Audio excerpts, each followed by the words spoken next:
So you felt like Joe owed you an apology or a conversation at least, right? Because you basically lost out, like you said, on $100,000 easy. Joe went to the hood. He reached out to my brother T Mac in the hood.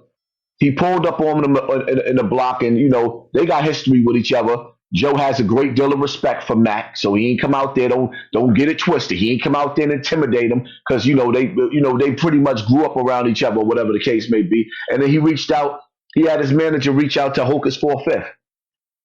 And see, my whole thing is that I know when he spoke to Mac, Mac told him, Haas ain't the nigga that's gonna back down, nigga. You got the wrong one. They're intimidating, pulling up on the block with 300 and 400 niggas with you. That's not going to work. Because if you pull up on a block and I'm standing on a block and you got 300 and 400 niggas with you, you're not even getting out the car. That car going to make a U-turn and it's going to have to leave abruptly. You're not going to approach me like that. When you approach me with caution.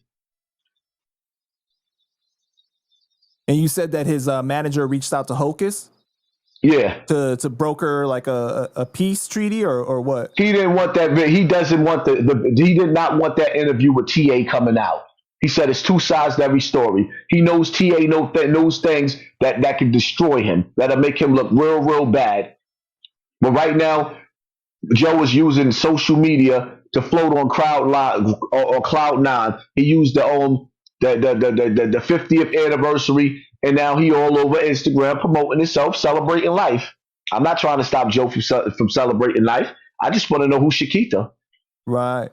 Oh, because I want to know who's Shakita. I want to know. I want to know how is it that you sat up there and you told people that if a man is a pedophile and he played with little kids, he should die. But all along, you had a 15-year-old girl named Shakita. You had a 15-year-old girl named Shakita allegedly that you called snakes on a plane. And then when I sat up there and seen the clip of him having another situation where you sexually assaulted a woman in a hotel, and I'm like, whoa! But this is the dude that's speaking on my life. Wow, the nerve of you!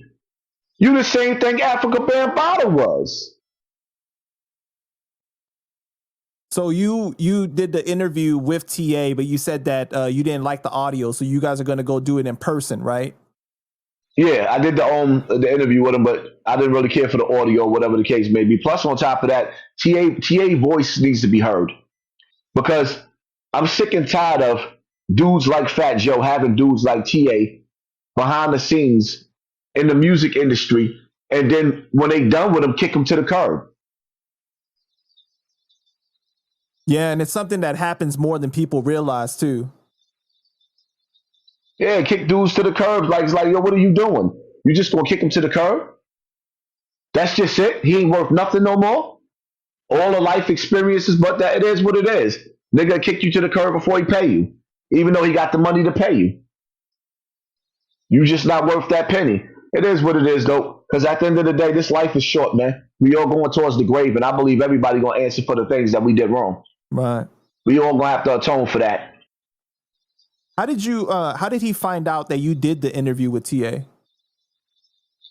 He didn't find out. He knew that it was coming. Right. Or I guess he knew from, TA, just from TA flipping out. Bottom line to it, he didn't want it to happen. But you did do that video a while ago where you said interview coming soon, where you had talked. Right. Yeah. So then. Right. Probably from that. He didn't want that to happen because the bottom line to it is he knows he has a lot of allegations of him doing some foul stuff, and then to come from your ghostwriter, a nigga that was with you while you was doing this, it doesn't look good at all. But especially because your platform is so big, because I did the interview with TA, but my platform's a lot smaller compared to yours, so he knows that it's going to reach so many more people that they'll have to pay attention now. Well, that's another reason why they're dumbing down my numbers. Because normally, if I put TA on my platform, you probably have 400,000 people that watch it, maybe even 1 million. Now, if you look at my numbers, they're trying to keep me down in the 30,000s unless I do a live. Because when I'm live, people can see that I'm live, so the number it breaks the algorithm a little bit. So now it might creep back up to 80, 100,000 on them lives.